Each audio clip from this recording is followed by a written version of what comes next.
வணக்கம் நேயர்களே.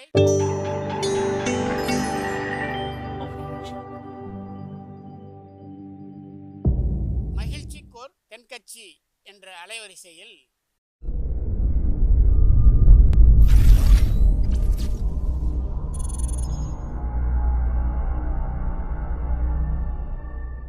சிரிப்போம், சிந்திப்போம், செயல்படுவோம் என்ற தொடர் நிகழ்ச்சி தினமும் காலை 8 மணிக்கு யூடியூப் அலைவரிசையில் ஒளிபரப்பாகும் என்பதை மகிழ்ச்சியோடு தெரிவித்துக் கொள்கிறோம்.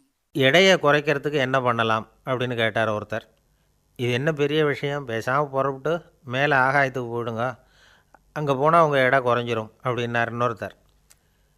இவர் வேடிக்கை அப்படி சொன்னாலும் கூட அவர் அப்படி சொன்னதில் ஒன்றும் தப்பு இல்லை. இப்போ நாம் கூட ஆகாயத்துக்கு புறப்பட்டு போனால் நம்ம எடை குறைஞ்சிரும். ஒரு கட்டத்தில் நமக்கு எடையே இருக்காது, அந்த இடத்துல மிதக்க ஆரம்பிச்சிருவோம். விண்வெளியில் ஏற்படுற இந்த நிலைமையை எடையற்ற நிலை அப்படின்னு சொல்கிறாங்க, அதாவது வெயிட்லெஸ்னஸ்.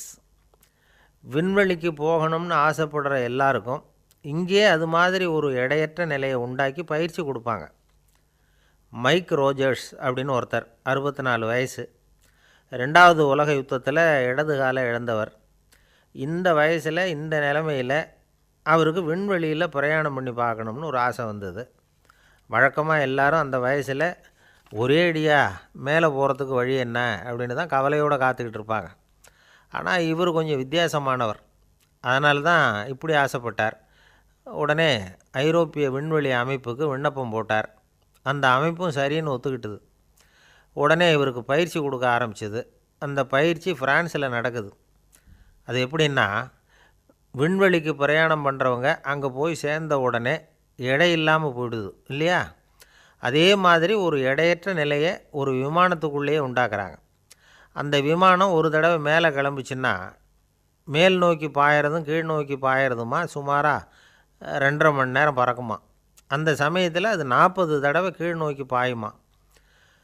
அதாவது அந்த விமானத்துக்குள்ளே இருக்கிறவர் ஒவ்வொரு தடவையும் 20 வினாடி வீதமாக 40 தடவை எடையற்ற நிலைக்கு வந்துடுறாராம்.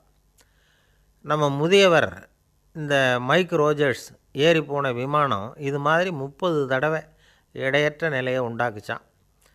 இதில் இன்னொரு அவஸ்தை உண்டு. விமானம் வேகமாக மேலே போகிறப்போ உடம்பு எடை அளவுக்கு மீறி அதிகமாக தெரியும். இந்த எடை அதிகரிப்பு ஒரு அவஸ்தை.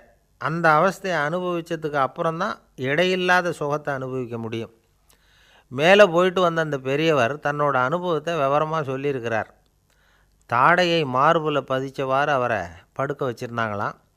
விமானம் வேகமாக மேலே போகிறப்ப அவர் தலையோட எடை 2 மடங்கு அதிகமாக போனது மாதிரி தெரிஞ்சுதான். மார்பில் இருந்த கேமரா ஏதோ ஒரு பெரிய பாறாங்கல்ல தூக்கி வச்சுருக்கிறது மாதிரி தெரிஞ்சுதான். அவ்வளோ அழுத்துச்சான். ஆனால் விமானம் வேகமாக கீழே இறங்குறப்போ அவரோட ஆசனத்தில் இல்லையாம். மேலே கிளம்பி அந்த இடத்துல மிதக்க ஆரம்பிச்சுட்டாராம். காலை லேசாக உதச்சிருக்கிறார். உடனே பந்து மாதிரி இன்னும் கொஞ்சம் மேலே எழும்பினாராம். அவரோட கேமராவும் அந்த இடத்துல மிதந்து தான்.